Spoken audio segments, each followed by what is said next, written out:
96.9% sa ating mga viewers ay hindi pa nakapag-subscribe sa ating YouTube channel.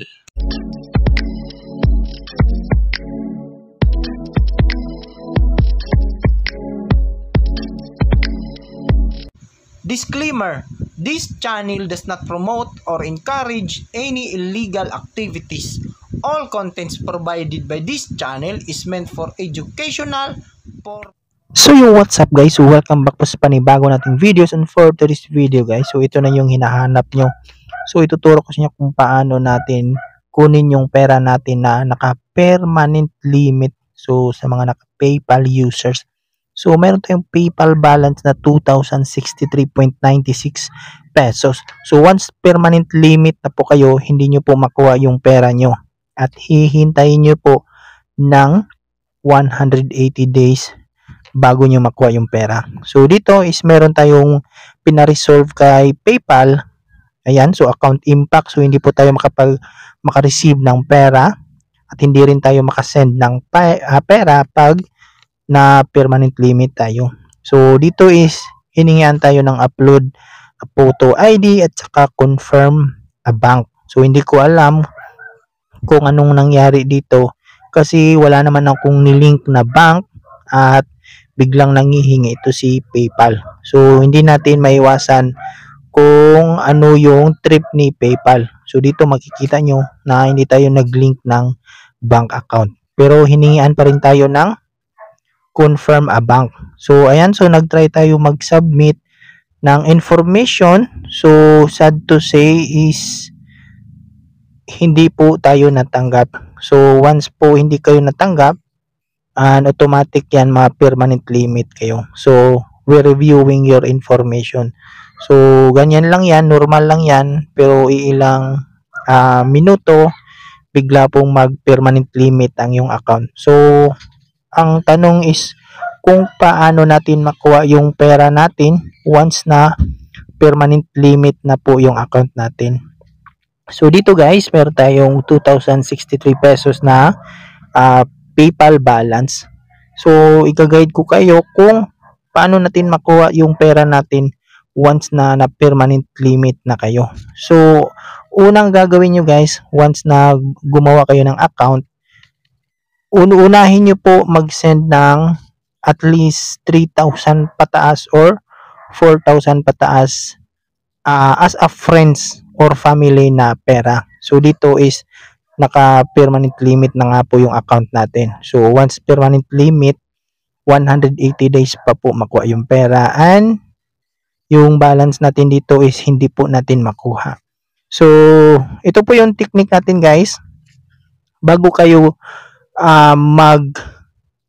send ng pera as a goods and services, sindan nyo po muna ng for friends or family ang ginawa nyong bagong account. Ayan, so you can no longer use PayPal kasi na permanent limit ka na, so hindi nyo na po makukuha yung pera at 180 days pa po yan. So ito yung tandaan nyo guys, pagkatapos nyo gumawa ng account at na-bypass nyo po yung 21 days hold, mag-send ulit kayo ng at least 3,000 pataas. Ayan, so makikita nyo dito nag-send po tayo ng 3,636 pesos noong January 22. As a friends po yan guys, bago nyo po pasukin ng good services ang PayPal account nyo. So unahin nyo po yung friends or family. So dito makikita nyo is meron pong nakalagay na refund this payment. Ayan, so naglagay po tayo ng pera noong January 22 as a friends and family. So 2,000 pesos po yung PayPal balance natin. So pindutin nyo po yung show all, and then yung payment received natin as a friends and family. Ayan po, sindan nyo po ng friends and family. Then pindutin nyo po yung refund this payment guys.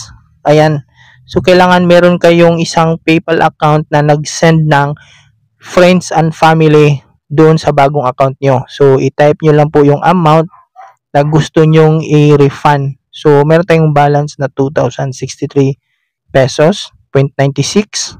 So yan po yung available balance natin. So i-refund po natin yan noong nag-send ng friends, family na pera. So, marirefund po yan. Ayun, boom.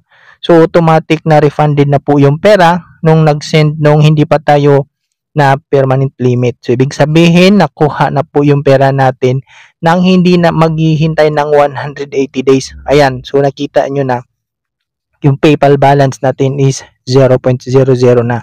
So, ganun lang po yung gagawin natin, guys. Bago po kayo magpa-send ng pera as a goods and services, unahin nyo po sendan ng friends or family yung bagong gawa nyo na account para at least once na permanent limit na yung account nyo, hindi na kayo maghihintay ng 180 days. Kasi base po sa rules ni PayPal, ayan, so nakalagay dito sa baba na 180 days po yung pera makukuha pag once permanent limit na. So once nagawa nyo po yung technique natin dito at yung tips natin, hindi na kayo mag-alala kasi hindi nyo na maghintay ng 180 days. So, once meron kayong transaction doon, guys, sa activity nyo, gawin nyo na, baka makuha nyo pa yung pera nyo na nasa available balance. So, yun lang po, guys. So, kung may katanungan kayo sa ating video, pwede kayong mag-PM or pwede kayong mag-comment dito sa ating videos.